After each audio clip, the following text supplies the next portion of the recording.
자, 바로 어저께 이 규제에 관한 이야기를 했는데 바로 규제가 나왔습니다. 자, 2020년 6.17 대책, 이게 21번째일 수도 있고 22번째일 수도 있죠. 자, 요약해서 한번 살펴보도록 하겠습니다. 이제 규제 이야기하는 것 자체가 개인적으로도 좀 지겹기도 합니다. 필요한 부분만 요약해서 보도록 하겠습니다. 시청하시기 전에 좋아요와 구독하기 부탁드리고 지금 시작합니다.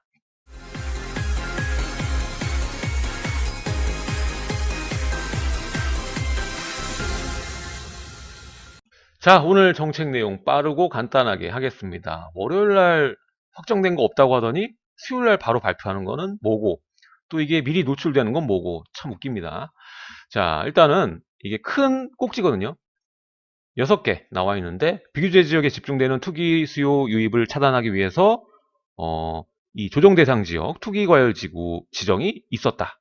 자, 일단은 수도권 거의 대부분을 묶어버렸거든요, 지금 보면. 그리고 대전 지역, 청주 지역, 이런 지역들, 요즘 핫한 지역들 모두 이제 묶습니다. 근데 부산은 왜 또 냅두고, 또 지금 불 붙은 데는 또 가만히 냅둡니다. 뭐 창원, 울산, 뭐 이런 지역들. 자, 개발 호재로 인해서 상승이 우려되는, 우려가 뭡니까? 이미 상승을 했지. 더 할 거고. 일단은 뭐 삼성동 일대, 그리고 뭐 잠실, 이쪽 라인이죠. 그래서 이들 지역에 대해서 토지거래 허가 구역으로 지정을 추진한다는 내용입니다. 이게 또 추진이 되면 실제로 거주할 사람들만 거래를 할 수가 있게 되거든요. 예, 그래서 그런 부분이 있고요. 또 갭 투자를 차단하고, 그리고 실수요자를 보호하기 위해서 규제 지역의 주택담보대출, 그리고 전세자금 대출, 이 규제를 강화한다. 돈줄을 더 묶겠다는 얘기죠. 이것도 자세히 보겠습니다. 그리고 재건축 안전진단의 투명성과 공정성을 높이고, 이거는 보면은 자기 밥그릇 싸움이에요. 이게 기초냐 아니면 광역이냐, 여기에 따라서 이제 비율이 안 맞으니까는 뭐 밥그릇 싸움 하는 거예요. 여기에는 배분율 바꾸고, 그리고 정비사업 조합원의 지위 요건을 강화하는, 이게 또 참 골 때립니다. 이게 시장에 좀 영향을 크게 미칠 것 같아요. 지금 정비사업 규제 같은 경우에도 이제 재건축인데요. 재건축인데 2년 거주 요건을 또 만듭니다. 이 분양을 받기 위해서는 2년 이상 거주 요건. 이게 규제 이후에 최초 조합 설립이 되는 그러한 단지들이거든요. 그러니까 이것도 참 문제가 될 것 같아요. 지금 안전진단만 통과해도 엄청나게 오르는 단지들이 있지 않습니까?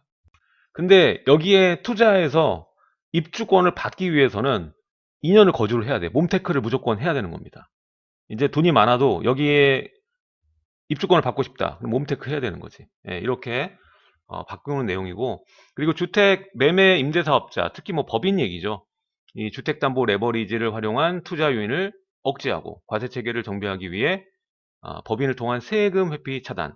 세금 회피 차단은 뭡니까? 세금을 받겠다, 더 올리겠다, 이런 얘기겠죠. 과세 체계 정비가 세금 올리겠다, 세금 회피 차단, 철저하게 조사하겠다, 뭐 이런 내용인 건데, 중요한 건 뭐냐면 이것도 잘못 짚은 거예요. 잘못 짚은 거. 지금 법인을 통해서 하는 게, 지금 본인들도 얘기를 했잖아. 지금 과세 때문에 그런 거거든요. 과세. 지금 법인이 유행하게 된 계기가 뭐야? 과세입니다. 세금 때문에 피하려고 이거저거 방법 쓰다 보니까 법인으로 유행이 되고 그렇게 된 겁니다, 지금. 근데 지금 주택담보 레버리지를 끊어버리면 뭐가 문제가 되느냐? 일단은 원래부터 임대를 놓고 대출을 활용해서 월세를 주시는 그런 분들, 진짜 임대 사업자죠. 그런 분들이 오히려 막히게 되는 거예요. 아예 대출을 안 해줘 버리니까. 그러면은 임대용 주택은 그만큼 줄어들 수밖에 없는 부작용을 낳게 됩니다. 그러면 지금 월세고 전세고 큰일 났어요, 지금. 예. 지금 계속 이런 식으로 막잖아요. 담보대출 줄어들고 그러면은 방법이 뭐야? 지금 나는 못 살아. 지금 나는 주택담보대출이 이만큼밖에 안 나오니까 살 수가 없어. 그러면은 지금보다 더 올라가면 난 아예 못 사니까 전세 끼고 그냥 끼워놨다가 내가 2년이든 4년 뒤에 살려고 하시는 분들 많다란 말이죠. 근데 이게 더 줄거나 아예 안 돼 버리면 결론적으로는 임대로 갈 수밖에 없다. 임대로 가게 되면 어떻게 됩니까? 임대로 몰리게 되면서 임대가가 또 급격하게 올라갈 수밖에 없는. 지금도 눈에 보고 있잖아요, 우리가. 그렇죠? 자, 그리고 이건 맨날 하는 얘기죠. 맨날 정책만 나오면은 공급 얘기 맨날 합니다. 뭐 눈에 띄는 것도 없는데. 자, 이렇게 얘기가 나옵니다. 하나하나 좀 중요한 부분만 볼게요. 내용이 좀 기니까. 자, 가장 중요한 부분부터 가겠습니다. 규제 지역이 확대됐습니다. 수도권 전 지역, 전 지역으로 확대 지정하고 몇 지역만 빼서 이 지역은 뺀다. 이렇게 나와 있어요. 그래서 대략적으로 이번에 또 신규로 올라온 애들 보면은 일단은 고양, 그리고 남양주, 군포가 이게 굉장히 특이한 케이스인데 이번에 한 번에 퀀텀 점프를 했거든요. 그러다 보니까 한 번에 투기과열직으로 간 지역입니다. 그리고 안성, 뭐 안산, 부천, 시흥, 뭐 용인, 처인, 그리고 오산, 평택도 미분양 늪에서 이제 다 헤어나왔죠. 그리고 광주, 양주, 의정부, 요런 지역들이 이제 조정 대상 지역으로, 그리고 투기과열직으로 격상된 지역, 수원, 성남 수정, 그리고 안양, 안산 단원, 그리고 구리도 그렇죠. 군포, 그리고 의왕, 용인 수지, 기흥, 동탄 이게 이제 투기과열지구입니다. 따라서 인천, 대전, 청주까지 이제 조정 대상 및 투기과열지구, 인천도 이제 투기과열지구가 신설이 됐습니다. 그래서 이전에는 없던 비규제 지역이 규제 지역이 되는 그러한 결과를 맞게 됐습니다. 자, 근데 여기서 이 규제 지역을 이렇게 확대했다고 해서 이게 끝날 문제냐 생각을 해봤을 때 아직도 비규제 지역이 있다라는 것이고 또 신축 아파트들이 많은 지역이 있다라는 것이죠. 자, 보시면 자, 김포 빠졌죠. 파주 지역, 운정 빠졌죠. 동두천 지역도 마찬가지입니다. 그리고 지금 부산도 이제 10억 클럽인데 부산, 창원, 울산 요런 애들도 지금 핫하고 얘네들은 또 지정이 안 됐습니다. 얘네도 이제 얼마 안 남았어요. 또 하반기 되면 지정될 겁니다. 따라서 앞으로의 시장 움직임도 크게 다르지 않다. 투자 수요는 비규제 지역이 남아있기 때문에 그런 지역들, 그리고 분양권 같은 경우에도 지방 도시들 많죠. 그런 것들 노리면서 계속적으로 이어져 나갈 겁니다. 전국이 지금 지정되지 않는 한 이 현상은 계속될 겁니다. 그리고 실제 수요자는 여전히 이 서울이나 주변 지역 거주하기 위해서 들어오시는 수요자들 있을 겁니다. 올 하반기에. 그리고 현재 상황에서 전세가가 계속적으로 올라갈 수밖에 없는 게 이 많은 규제들이 있지만 무주택자 같은 경우에는 이 전세 자금 대출에 대한 규제가 없습니다. 이번에 뭐 찌라시 보면은 고가 전세를 막기 위해서 대출이 몇억 이상으로 넘어가는 전세는 뭐 안 된다. 뭐 이렇게 얘기가 나왔었는데 그런 규제는 없습니다. 그러니까 정부에서는 전세가가 올라가는 거에 큰 신경을 안 쓴다는 거예요. 그쵸? 예. 자, 그러니까 집을 사는 매수 수요 억제는 혈안이 돼 있는데 임대 가격이 올라가는 거에 대한 방어에 대한 건 디테일은 좀 떨어집니다. 자, 그래서 오히려 이렇게 주택담보대출을 규제를 하면 할수록, 그리고 뭐 1주택자도 마찬가지죠. 미리 전세를 살고 있는데 미리 하나를 사놓는 이런 친구들도 좀 규제를 하잖아요. 자, 그럴수록 이 사람들은 이제 못합니다. 내가 지금 전세 살고 있는데 대출 제한 때문에 못 사놓는 거예요. 나는 실제 수요자인데 투자 수요로 인식이 된다는 겁니다. 이만큼 매수 억제가 되고 임대에는 상방이 열려있는 그러한 시장이라고 볼 수가 있겠습니다. 자, 그리고 두 번째로 볼 게 정비사업입니다. 정비사업 규제, 그중에서도 재건축. 자, 초과 이익 환수. 어마무시한 거. 자, 재건축 조합원 분양 신청 시까지 2년 이상 거주 요건을 해야 분양 신청이 들어갈 수가 있다. 이 거주기간 2년 이상은 합산 거주기간. 1년 살다가 나갔다가 다시 1년 살아도 된다라는 겁니다. 따라서 이 부분도 좀 클 수 있다. 자, 언제? 투기과열지구에서 2020년 12월에 이제 도정법 개정이 이루어지는데 이 이후에 최초로 조합 설립 인가가 신청된 사업 단지부터 적용이 된다. 자, 이렇게 되면은 무조건 재건축 아파트, 우수한 아파트는 몸테크를 한 번씩은 다 경험을 하셔야 되는 그러한 상황에 놓이게 됩니다. 전세가 뭐 2억, 3억 요 정도밖에 안 하는 주택이죠. 물론 2, 3억이 작은 돈은 아닙니다만 뭐 강남의 유망한 뭐 재건축 사업이라든가 여의도 같은 경우나 이런데 아파트 보시게 되면은 굉장히 오래됐지 않습니까? 뭐 눈물 나오고 이래버리니까. 그런 데를 들어가서 살고 나오셔야 가질 수가 있습니다. 이 아파트를. 자, 이게 뭐라고? 2년 몸테크해야 가질 수 있는 그런 아파트. 더 비싸지겠네. 그쵸? 자, 그리고 재건축 부담금 본격 징수가 시작 예고를 했습니다. 자, 일단 초과이익 환수 얘기인데 시뮬레이션도 아주 친절하게 돌리셔서 얘기를 해요. 인당 적게는 강남단지 예를 들어 설명하면 1인당 2억에서 뭐 7억까지 나올 수 있다. 이렇게 얘기가 나옵니다. 그럼 이거랑 처음에 들어가는 그 가격이랑 다 계산해서 생각하면은 엄청나지. 지금 이번 상반기의 움직임에서는 재건축이 힘을 많이 못 썼어요. 근데 재건축에 또 규제가 가해지는 겁니다. 고개를 못 들게 아예. 그렇죠? 물론 최근에 이 목동이라던가 안전진단 통과하는 단지들의 이 점프가 좀 있었긴 하지만 그래도 신축 아파트, 준신축 아파트 애들이 올라가는 그러한 움직임보다는 덜했습니다. 그리고 최근에서야 조금 올라온 거지. 지금 재건축에 대한 규제가 또 들어가기 때문에 이것도 어느 정도 타격은 있지 않을까 생각을 해볼 수가 있겠습니다.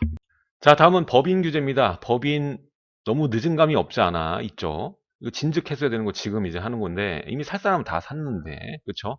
자, 주택 매매 사업자 대출 규제 강화한다. 20년 7월 1일부터 모든 지역입니다. 이거는 모든 지역의 법인이나 뭐 개인도 마찬가지로 매매 임대 사업자, 부동산 매매 임대 사업자에 대해서 주택담보대출이 전면 금지된다라는 겁니다. 7월 1일부터 모든 지역의 주택을 사는 경우.